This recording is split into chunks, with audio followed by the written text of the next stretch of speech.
महाराज जी, आपकी कृपा से जो भक्ति मार्ग पे चल रहे हैं, इसे पूर्ण रूप से गुप्त कैसे रखें और किन किन बातों की सावधानी रखनी चाहिए ताकि कोई जान ना पाए? और ये कैसे नहीं, हमको इस विषय में भी ज्यादा दिमाग नहीं लगाना कि कोई जान ना पावे। ऐसे कैसे जान जाएगा कोई?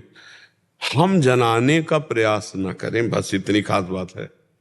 कोई कुछ भी अनुमान लगावे।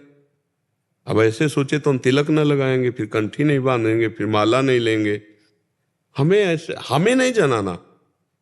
हमें कोई अपना भजन, कोई साधन, कोई अंदर की बात समाज को नहीं जनाने की लोग हमें जाने कि हम व्रत रहते हैं, लोग जाने कि हम एक इतने माला जप करते हैं। तो हमको अहंकार वाली बात प्रस्तुत नहीं करनी और खूब भक्त भाव से रहना है। हमें तिलक लगाने में शर्माना नहीं, कंठी बांधने में शर्माना नहीं, माला जपने में, भगवान का यश गाने में अब कोई भगत माने चाहे पाखंडी माने, उसकी भावना है।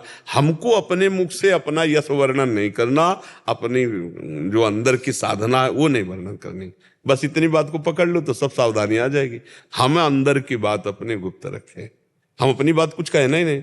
अच्छा, अब कोई पूछ रहा है कि इसका मतलब क्या है, तो सत्संग में सुना तो फौरन बोला जाता है कि एक दिन सत्संग में महाराज जी बोल रहे थे इस विषय में ऐसे से ऐसा। तो अपनी कोई बात नहीं, हम तो सत्संग की बात कह रहे हैं, तो फंसेगा नहीं। एक संत कह रहे थे कि ऐसा ऐसा ऐसा ऐसा, तो कोई फंसाव नहीं, भले वो हमारे अंदर की बात है, लेकिन हम उसे एक संत को कह के कह रहे हैं तो वो व्यक्ति ये नहीं समझ पाएगा कि ये इसकी बात है। ये इसके अंदर से अपने को छुपा करके वो अगर किसी को बताना भी है तो सत्संग को या किसी संत को या किसी साधक को आगे कर लिया। क्यों? एक साधक कह रहे थे कि जो आप प्रश्न कर रहे हो, अगर इसको ऐसे से ऐसे किया जाए तो ऐसा हो जाए।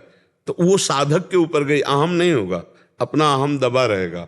और मैं निश्चय बात अपने अनुभव की कहता हूं, ऐसे से फिर फंस जाओगे। तो इसको गुप्त रखा है, इसलिए कहा जाता है अपने साधन पक्ष को साधक तब तक छुपा कर रखे जब तक भगवत प्राप्ति न हो जाए।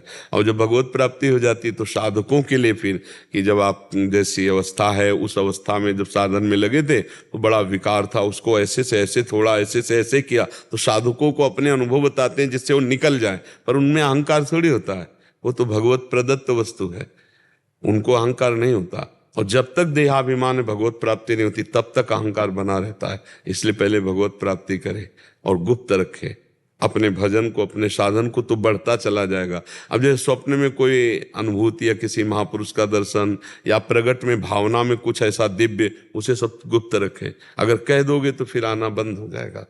और खूब भजन चल रहा है, बस कोई पूछे बहुत बढ़िया भजन चल रहा है तुम्हारा, ऐसा लगता है कहाँ भजन, भजन तो बड़े बड़े महात्माओं ने किया है, ऐसा लगे कि मतलब यार कोई खास नहीं। और अब वो बोला तुम और भावुक होकर अपनी सारी बातें उगल दिए तो उससे हानि हो जाती है, वो अहंकार अंदर पुष्ट हो जाता है। सोच पा रहे हैं आप जी?